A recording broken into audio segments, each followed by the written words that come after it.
My 2024 CRF250F is not a bike I expected to like this much. It really surprised me. In this video, I'm going to talk about 5 things that I love about the CRF250F, and hopefully this will help you making the decision on whether or not you want to purchase this motorcycle. So before we get into it, if you enjoy this type of video, be sure to subscribe to the channel.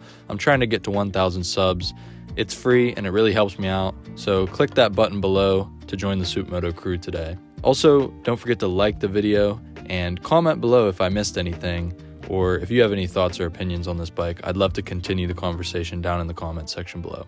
Let's hop right into it. First off, the main thing I love about this bike is you don't get as tired on it. Now, I come from riding motocross bikes, dirt bikes, ever since I was very young. I started on an XR50, moved up to a KX65, got a CR85, YZ125, and later a YZ250F. Motocross competition bikes. I've ridden 450s, I've ridden 252 strokes, I've ridden all kinds of different motocross bikes. And I was very used to, for the longest time, that zippy, snappy power that's right there when you twist the throttle. Can get you in all types of situations, motocross, hitting jumps, going over wild terrain on the trails, all types of stuff like that. And I never expected to enjoy the CRF250F as much, and I even made a video on why the CRF250F is actually a turd. It's a really underpowered, slow, sluggish bike,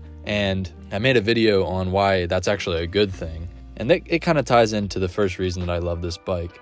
Now, I'll link that video up in the top right here and you can check that out. But you don't get as tired on this bike. The effort that you put into, moving this bike around versus competition race bikes, you can actually ride the 250F for longer. I've ridden the 250F for hours and not gotten as tired as only a couple laps on my 125, because on those race bikes, you really have to, first off, when you twist the throttle on those things, it throws you back. You really have to put more effort into holding on with your legs and your arms.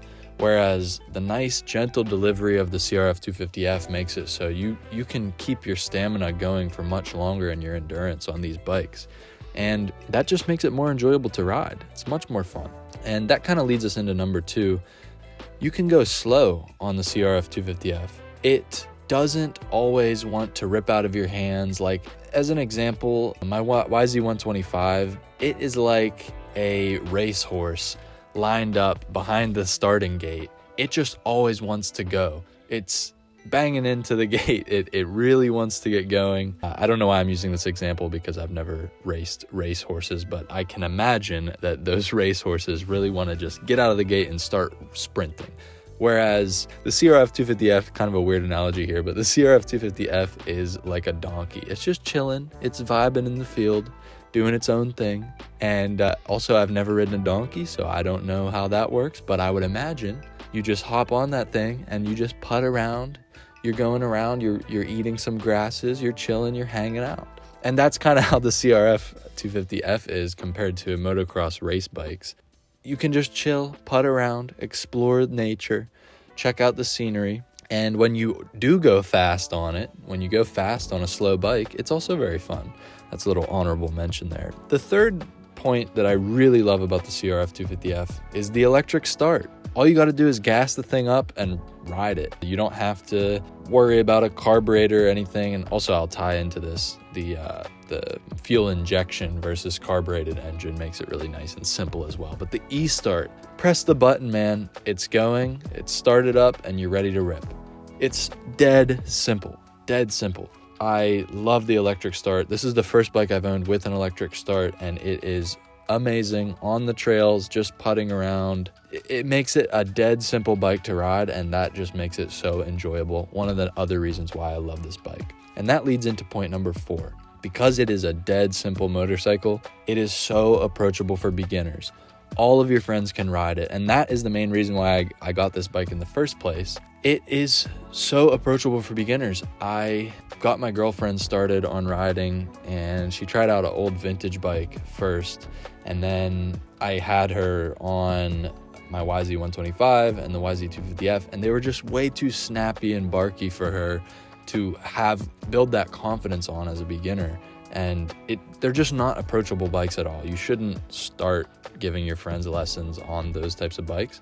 That's why the CRF250F is so awesome. It's so approachable for beginners. The power delivery is so smooth, so gentle. The clutch is super easy. You barely have to give it any throttle if you're on a flat piece of land. You just let the clutch out, it'll start going. You gotta let the clutch out slowly, but it's an amazing bike. And anyone can pretty much just hop on and ride the thing. It's really not that hard. It's such an easy bike to ride. That leads me into point number 5. It works as a pit bike. Now, it's obviously much bigger than a 110. However, it really works as a pit bike. I took it out to Mid-Ohio AMA's Vintage Motorcycle Days. It's an awesome event. If you ever get the chance to go, please go check it out. It's freaking awesome. You get to see so many cool and unique motorcycles there. But it's like a 4-day event. You go and you camp out there.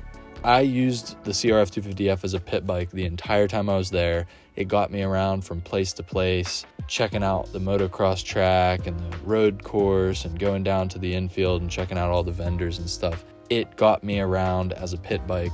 Also just around the camp, riding from place to place, getting from the track down to the house. It works flawlessly as a pit bike. Because of its easy clutch, easy power delivery, electric start, it is just like one of the perfect pit bikes I have ever ridden. The thing about the smaller bikes, they're not bad at all. Like the 110, 125F, stuff like that. They're good bikes as well for a pit bike purpose.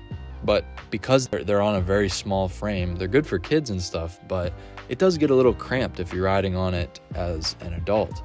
And I tend to prefer that bigger frame as well. Having that bike be a little more close to full size really makes me feel more planted on it, and it really does work good as a pit bike. It's just a nice chill bike to ride around. Honorable mention, it can be made street legal. I haven't done it. I've heard that it can be done fairly easily and simply. And honestly, if you live in a rural community somewhere with a bunch of back roads, if you have a little small town close by, it would be an awesome bike to just putt around, go explore, visit your friend's house, go into town, grab some groceries. It's not going to be the fastest thing. I wouldn't take it on the highways or any fast road, try to keep up with cars or anything like that.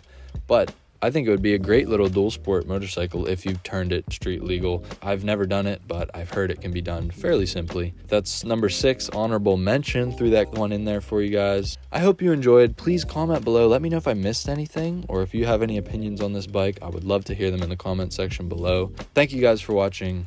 I'll see you in the next one. Soup out.